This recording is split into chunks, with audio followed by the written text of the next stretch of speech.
Hello and welcome to Diplomatic Derivatives. In today's video, we're going to continue with the number theory, where we are going to talk about the Bézout's identity. In the previous video, we talked about the Euclidean algorithm, which is very important for this concept to be continued. So before you try to understand the Bézout's identity, it's recommended that you go to the previous video and first try to understand what the Euclidean algorithm is.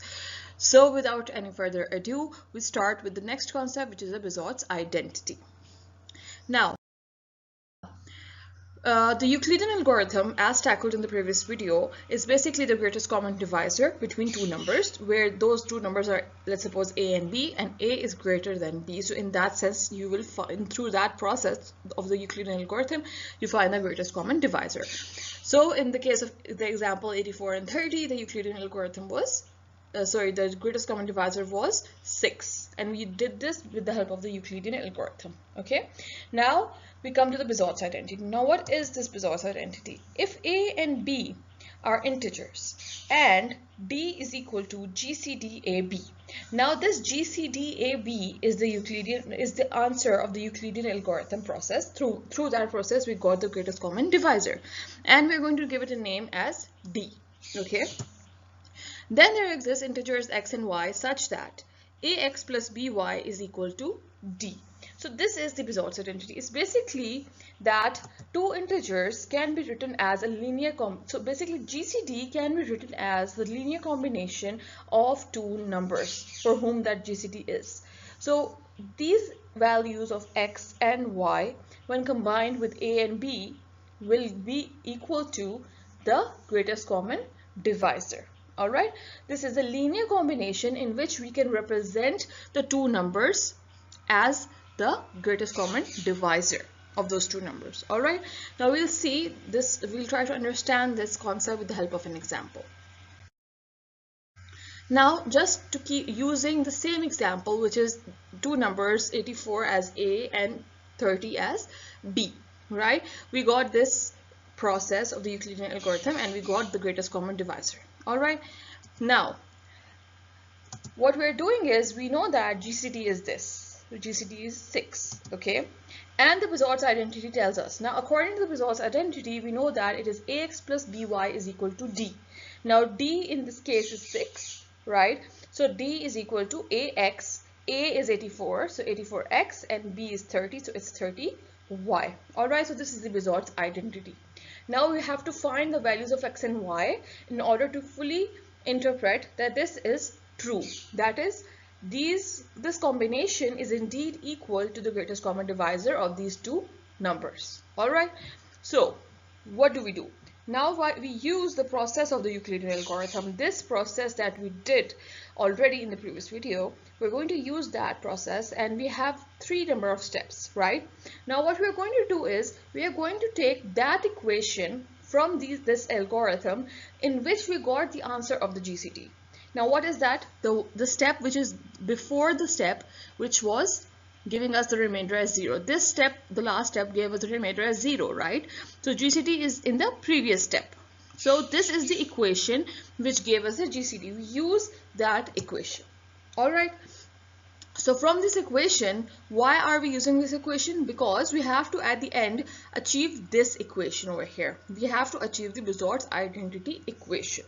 Okay, now this identity has 6 is equal to, right? So therefore we're using this equation which has 6. Therefore what we do is we keep 6 on one side and take 1.24, that is 1 into 24, on the other side. So what do we get? We get minus 1 into 24, right? Now what we do is, in place of this 24, we are going to equate the first equation. So what we do is keep 24 on one side and we take 2.30 on the other side. So we will get 84 minus 2.30, and then we put that in place of 24. So now it becomes 30 minus 1 into 84 minus 2.30.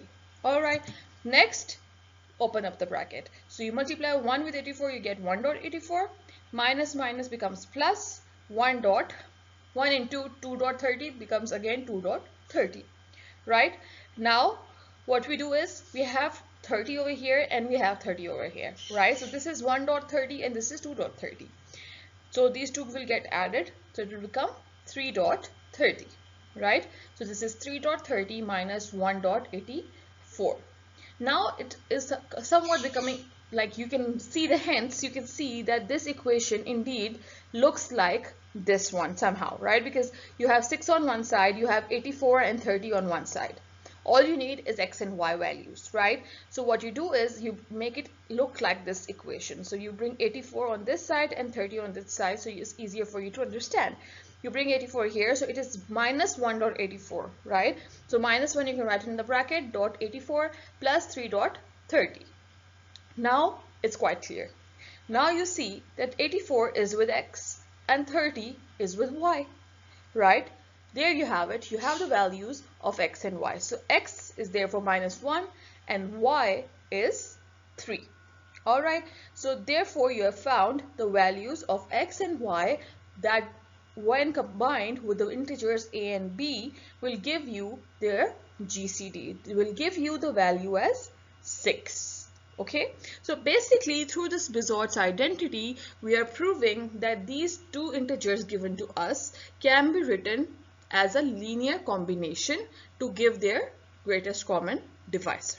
Alright, so that's the use of Bézout's identity. Now this Bézout's identity will be used along with the Euclidean algorithm in group theory as well, where we'll be solving theorems, as I talked about in the previous video as well. So make sure you stay tuned for those upcoming videos.